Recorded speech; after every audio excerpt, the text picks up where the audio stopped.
to talk to us about today. He'd be a good guy to kind of cover. Yeah. What are these documents? What are this? Like a kind of a catch-all. He's a good catch-all kind of guy for us. So give him some good questions, and Those are my girls. Chris, we'll turn the time over to you. So you have to stand up in the front though and present to everybody. Well, unfortunately, I didn't have a ton of time to do an awesome presentation like this, but that's good news. If the Dodgers are ahead, we can get through this today for sure. Well, you know what? We can start with I'll give you a quick overview of what I do managing EEP, and then we can take questions and see where it goes from there. So these days, I'm wearing a couple of different hats. So I inherited the production management piece, which is no joke. That's heavy lifting. But my primary job is to just kind of oversee risk for the program. So, you know, that's my background for the most part with EEP, because there's so many layers of risk. It's just a good fit. There's a lot to consider. A lot of things we haven't gotten our arms fully wrapped around yet. I'll get to them tonight. Stay tuned. But when it comes to managing risk for this product, it's all about sort of documentation, data integrity, and credit risk, which is a huge part of making sure this thing performs, right? So if somebody were to ask me, what's the biggest risk right now, outside of having no business, okay, Shawn and I have talked about this. The biggest risk is no business, right? So then, so zero volume is not. And that was a risk for the first 8 months of this company, right? Eight to 10 months. We fell slide on our freaking faces. So, but now we're not in that zone anymore. So no, yeah, and in a lot of ways, you guys are all risk managers to a point, because you're filling us up with business. But the next biggest risk would be lack of performance with the leases that we manage. So just like mortgage performance matters the most, right? If you have a bunch of these loans that go south, all of a sudden you could be facing millions in loss mitigation expenses and default expenses that really is all about keeping those mortgages current while the leases are being kind of, you unwind those, you put people back into the house. Long story short, it's a very expensive proposition to have bad credit risk. So that's why at the point of underwriting, you'll see our teams, sometimes they're a little conservative, but we've dialed them up that way a bit because, we don't want this thing to go south. So balancing production and credit risk is a lot. So you've got to do a lot of it, but you also have to get it right every time. And that's the big picture name of the game with managing EEP. So nice to meet you, by the way, officially. Yeah. So anyway, I'd say that's probably that's my primary role. And then we've got, so everybody's aware, we have separate teams that all have different functions. You heard a lot about that today. And so between the three primary teams, processing, underwriting, and closing, I try to make sure that they have more operational risk covered, which is if they're, for whatever reason, if they make mistakes lead to, bigger mistakes, penalties, and so forth, could lead to default down the road. That's worst case scenario. So you got to make sure that people have a clear path to making sure they know how to do their jobs and they don't make a lot of mistakes. So program risk, I'm just curious, anybody, first thing that comes to mind when you think of program risk. So if you're talking to a lender and they're hitting hot button points, what do you do with that? What is program risk when it comes to EEP? It's a total curveball question. I just thought I'd throw it out there. So in your training, EEP, right? What do you tell them about EEP? Is EEP perform better than DPA or worse? Better. Okay. Much better. What do you tell them? Yeah. What's the default rate for EEP? Less than 2%, right? Why? Less than what? 2%. Why? The true default rate is even better than that, because the FHA loan will never go into default. Well, at least it's very unlikely that it will, because the government entity is making the payments. What else do we have that makes sure that we can make payments? The service. A reserve fund. We collect a reserve fund in the form of a fee, right? Half a point on every single transaction that goes into a reserve fund. So if anything's catastrophic that happens, that loan is not going to go to default. Your neighborhood watch ratios, which Shawn are going to talk about tomorrow, that's the record of your defaults compared to the whole HUD portfolio, should be better. They should improve. EEP should improve your neighborhood watch ratios. They may think it's risky because I-10s, blah, blah, blah, blah, blah, but that hasn't borne out yet, right? But I think there's still some inherent risks with it. So, okay, so now you know how to hedge against that. Sorry to answer the question. Yeah, no. I think it's great. So that's usually where I go. So when I get questions about whether it's, the guidelines that we have, certain processes that we have, I almost always go to what Shawn quoted, which is this product performs by far better than just about any other traditional mortgage out there. So you go to any lender that has, a portfolio of thousands of properties serviced, and you talk about a 1 or 2% default or just general, that's not even defaults, by the way. That's all in delinquencies, including slow pays and, right? So your average lender manages to how many 30s and 60s and 90s or foreclosures, right, do you have? We're just talking about slow pays, and they're all in some sort of a workout plan or modification or whatever, for the small number that we have. So this thing... Not one has been evicted? Yeah, but not for outright default. There were. I think we've had 2... Deported, right? One, there was a deportation I know of. The other one was basically litigation because of issues with the property. Right. We have one now that turned into a legal complaint. The guy fell behind, and then he just said, "Well, we'll try to sue him so I can get out of this agreement." We're talking about on two hands counting the issues that we have with almost 2,000 properties. So why do we seem to be a little bit more conservative? It's because it's for that reason. Like we need that to perform the way that it does. Just as an example, if you wanted to if you wanted to give somebody an example of why that matters so much, you don't have to really get too detailed with this, but think about what would happen if you had 50 properties that all of a sudden just spiked into delinquency and default. Doesn't sound like a ton compared to the average lender, but 50 properties that just went 30, 60, 90, and then we had to evict, or in some states we have to foreclose, right? In various states where you have to evict, take California for example, you can't evict somebody in California. It's brutal. It's up to you. So that means that person can live in that house and not pay us for potentially a year or more, and sometimes in California 18 months. Who has to make that mortgage payment while they're sitting in that state of eviction, right? We do. Imagine if you had 50 of those. And so the average payment I think it's about $3,000 is the average housing payment that we service, times 50, times how many months it takes to evict.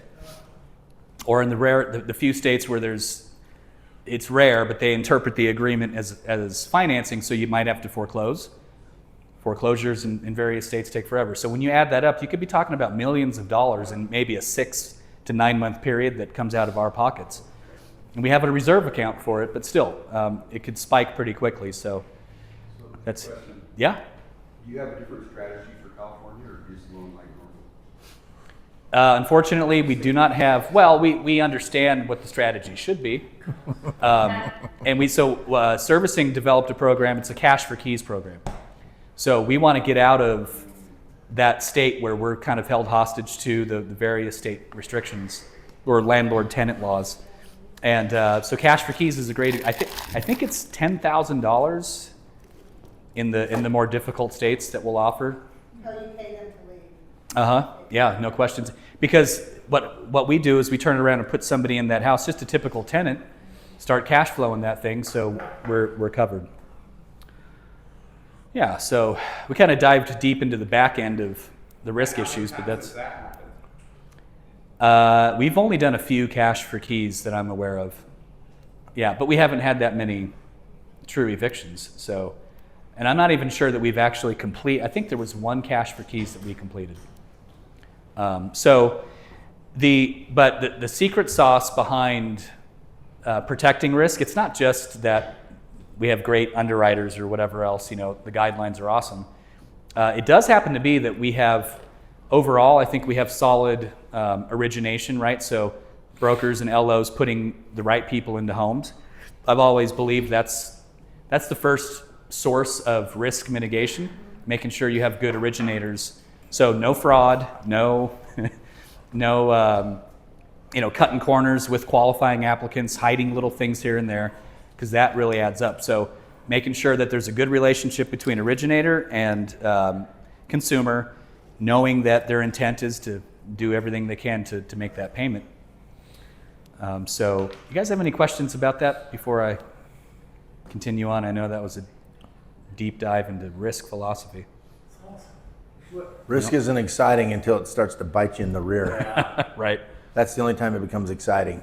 This is kind of along that line, but what, I've just been wondering, what would a ride home do in a case where somebody files for bankruptcy on an EEP?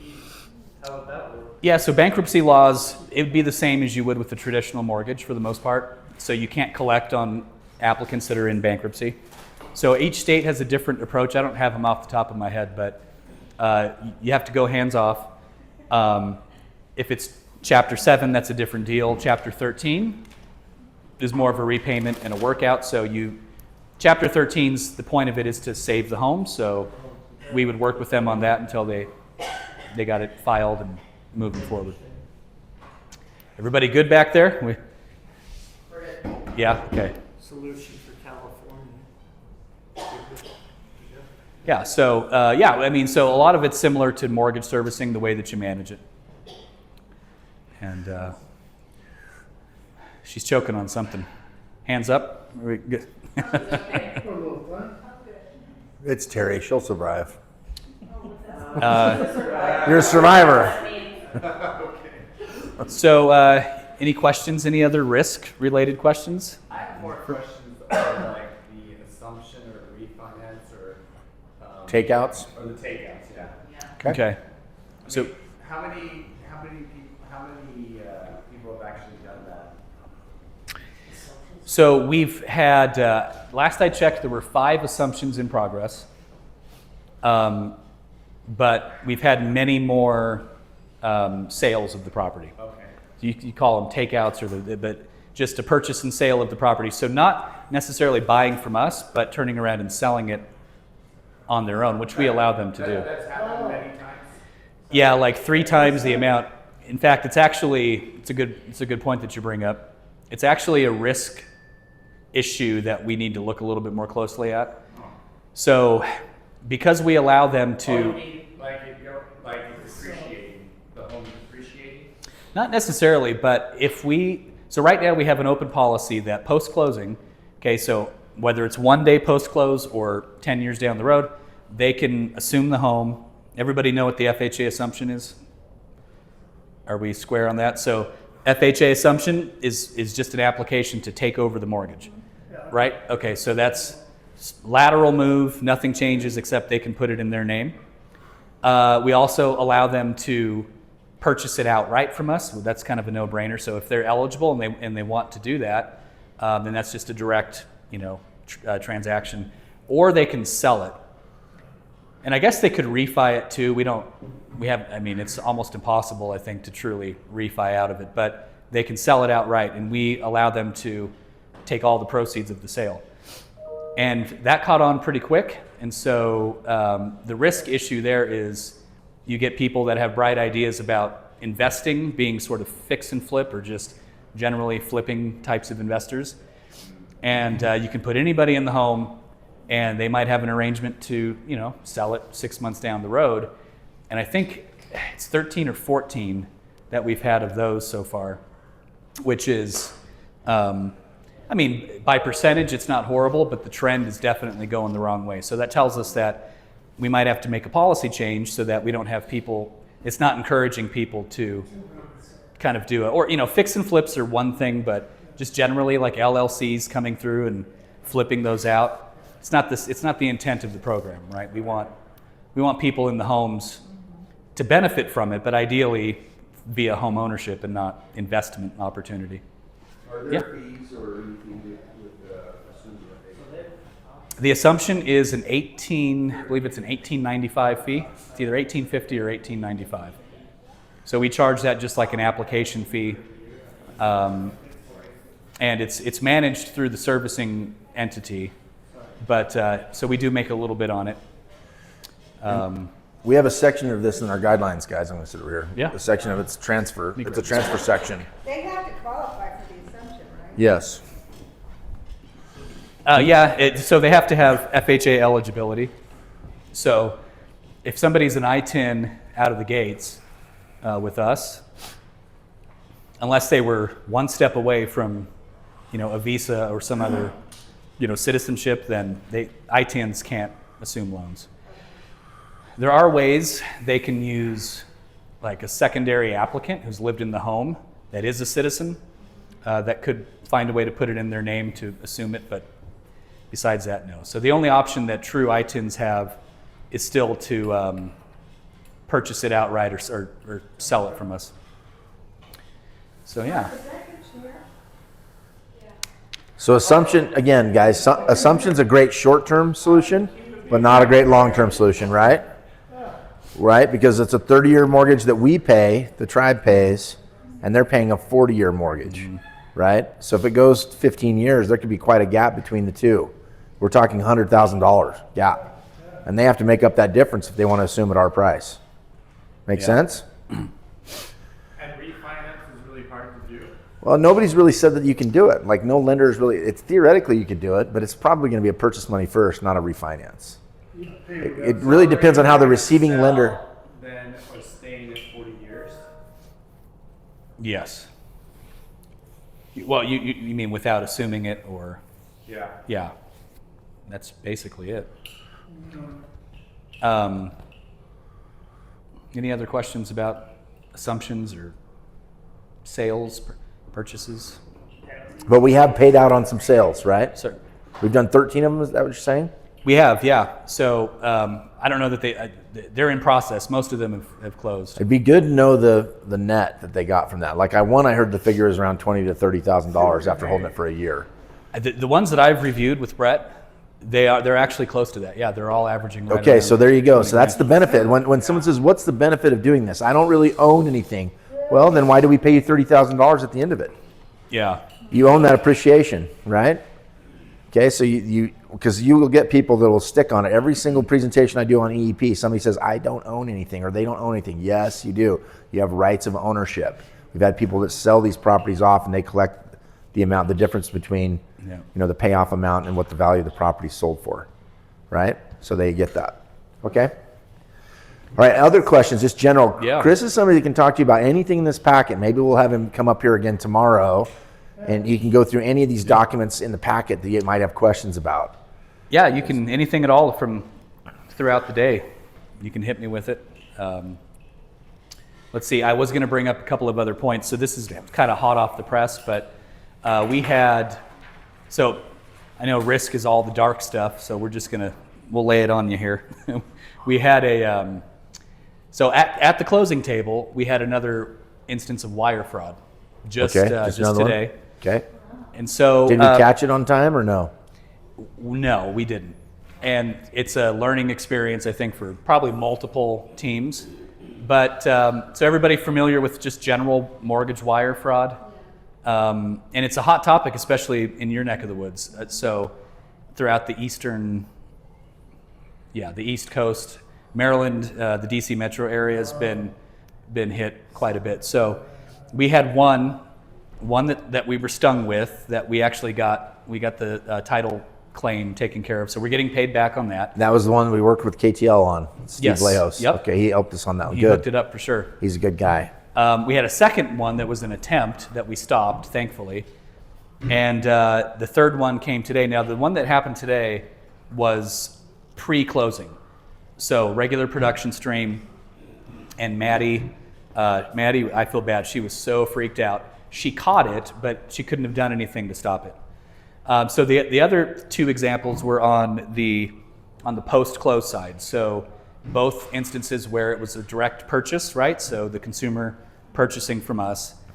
And a couple of things just to keep in mind. So if you're ever talking to lenders about this, and we're going to do something a lot bigger to put out some material to help protect against this. We just have to. It's always happening with the together, purchase takeout, though. It has been until today. Okay, so Yeah. what was today? It was an actual purchase. It was an actual it was at the point of closing.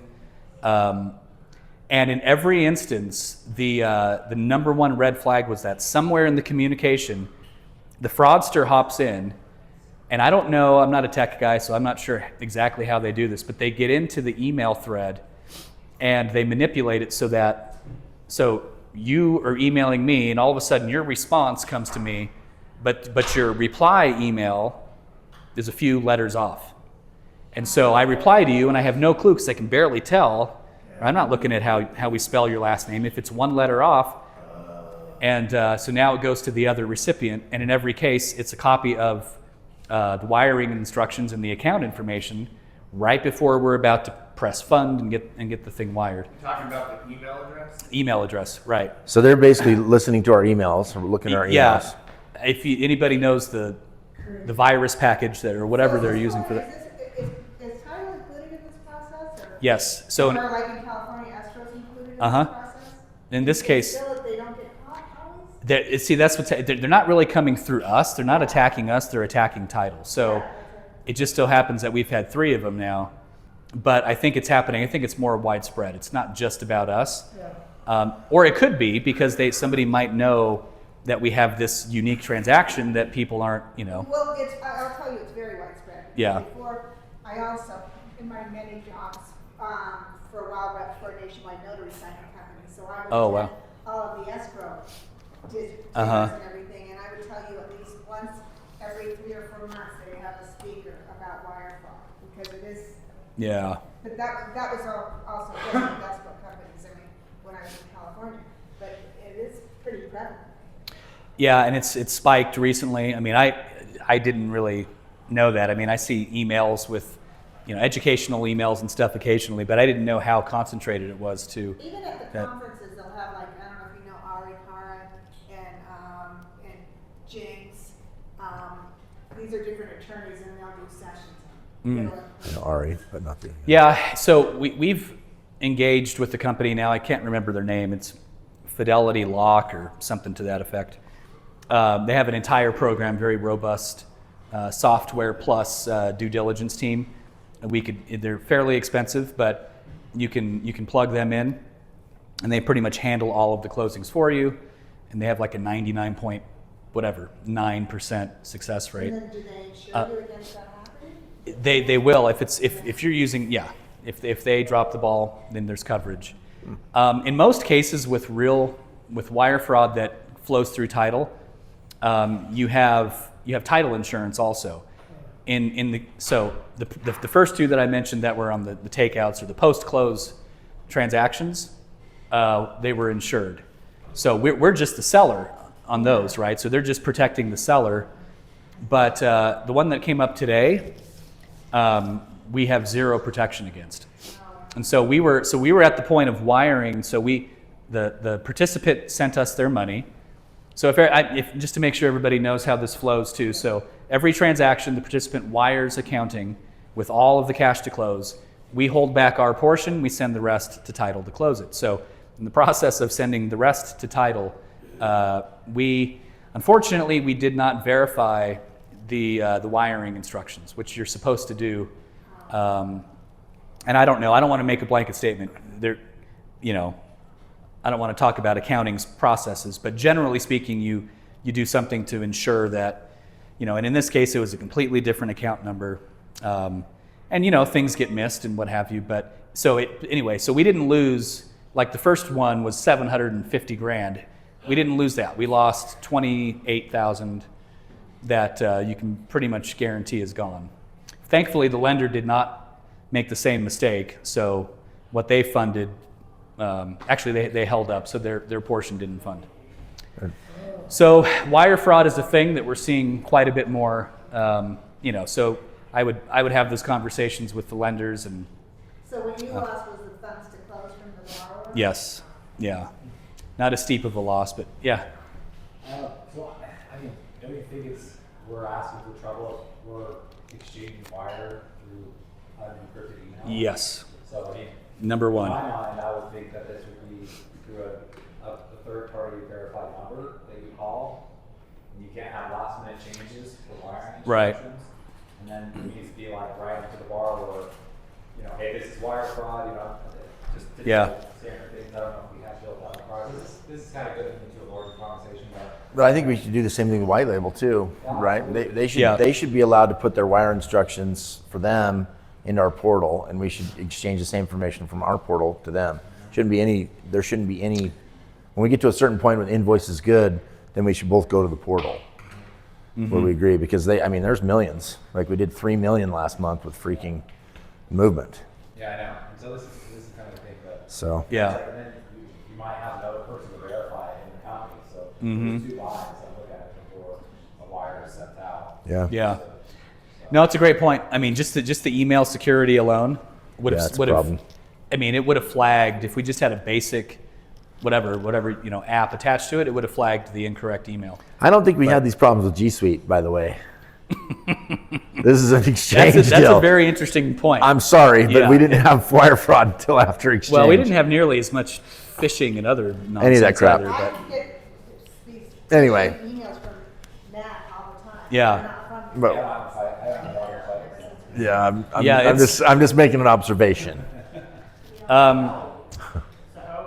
how are they able to catch that, the accounting on our end? Well, so most of the time you have a process, like you get a set of wiring instructions and you pick up the phone, you call the recipient and verbally verify it. So that's, I don't know if that's a step in the process. Somebody missed it. Maybe it hasn't been a process yet. So just a learning opportunity, I think, to shore that up. So, but there's other parties involved too. So even though we pushed the fund button, there were some other parties that could have caught it on the other side. Nobody did, So yeah, title should look at that too. It's an easy, boom, side-by-side comparison, but Yep. they didn't do it. So that's the hot topic as far as misrep goes. A couple of other things. I don't know how we're doing with time.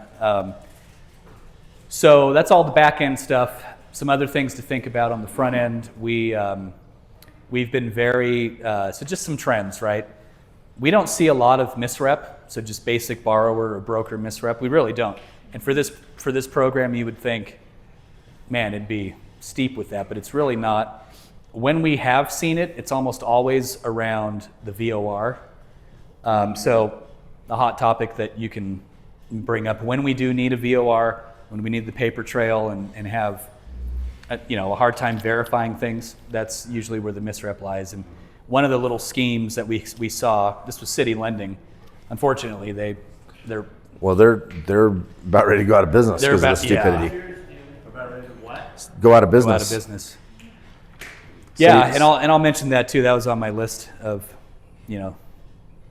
worst case scenarios. But so the VOR, right? So we have a guideline that says you got to prove rent. It can't be a private party VOR. Well, actually, we changed that. So now, a little bit tighter credit box, and you can do a private. But anyway, City got into the habit of creating LLCs.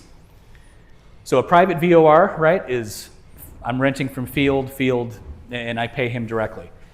But and we don't accept those in most cases. Well, so City said, hey, here's what we'll do. We'll create these little LLCs, and we'll create like 10 of them in all the areas where these branches are drawing business from. And they're created only for the purpose of, right. And so it's like the same person that answers for the most part. And that was an old subprime fraud scheme that I thought it went away, but it really didn't. And so it took us a minute to catch on to that. There's a few other lenders that have attempted it. All Western had one that was a little iffy. But for the most part, outside of some of the classic schemes that we've seen, we don't have a lot of upfront misrep, right? So most of the risk is just in sloppy documentation, Genway style, all Western a little bit, that style of sort of broker. It's just like from broker direct to us, and you never know what you're going to get. And so that's, I'll take that over calculated misrep any day.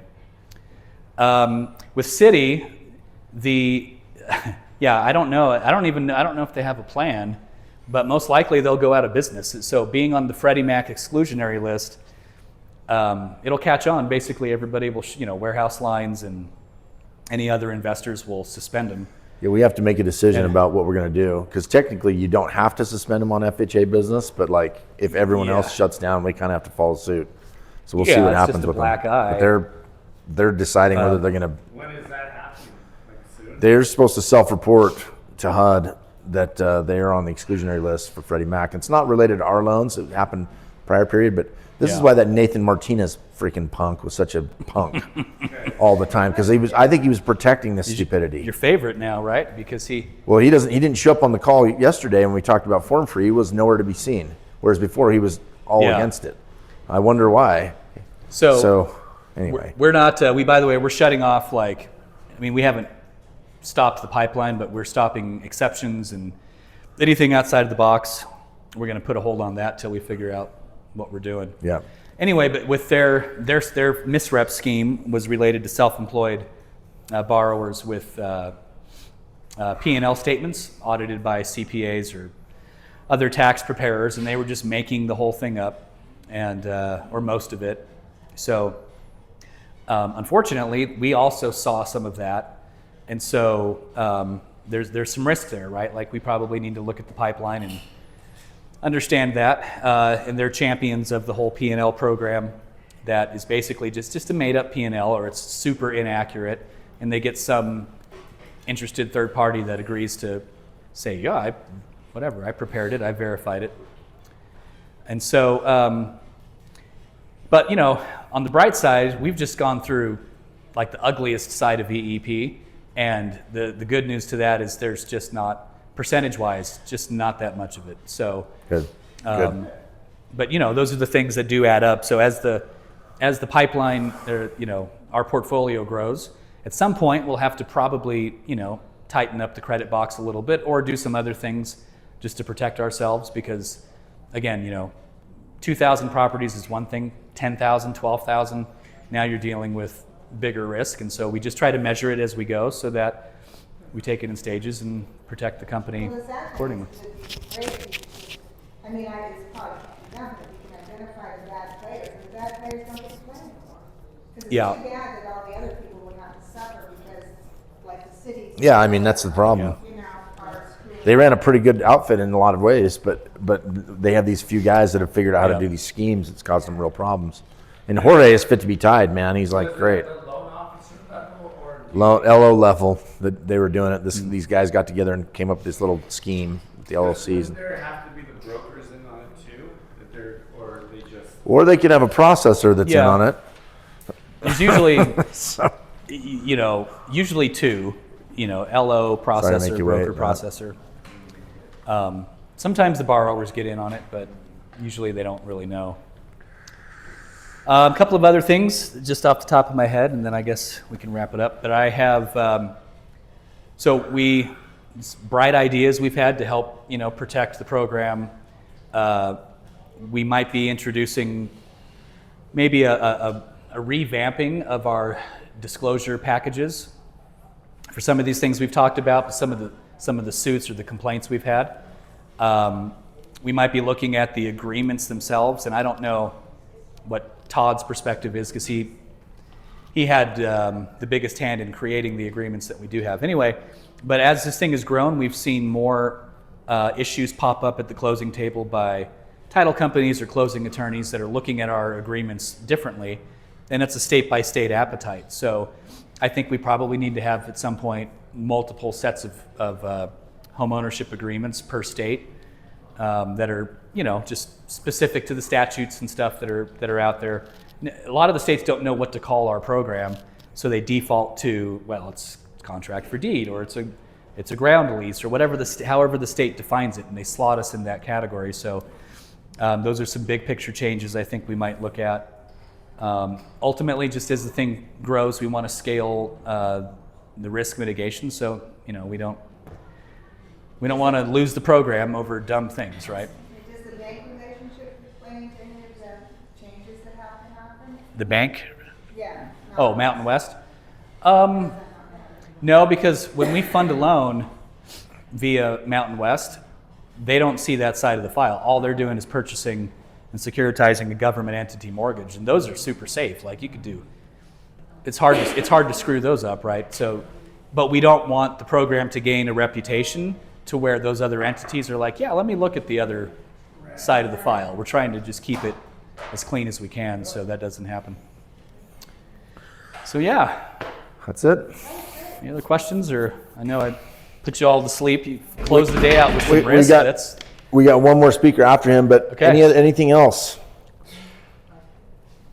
We're going to Hit me probably up bring him now. back up after we go through these files.